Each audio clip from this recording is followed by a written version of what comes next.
A mediaos de xineiro, a mediaos del parreiro, y así puede ser a últimos, mellor que a primeiros.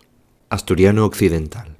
Es preciso conservar hasta mediados de este mes, al menos, la mitad de las provisiones de alimento guardadas para el conjunto del invierno.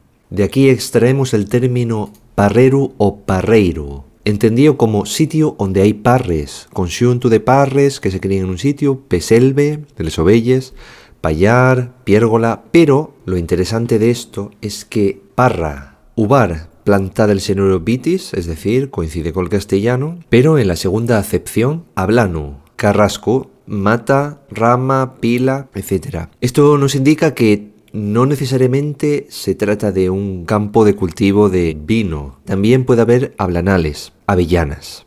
Entendiendo que en Asturias no todas las áreas son vinícolas.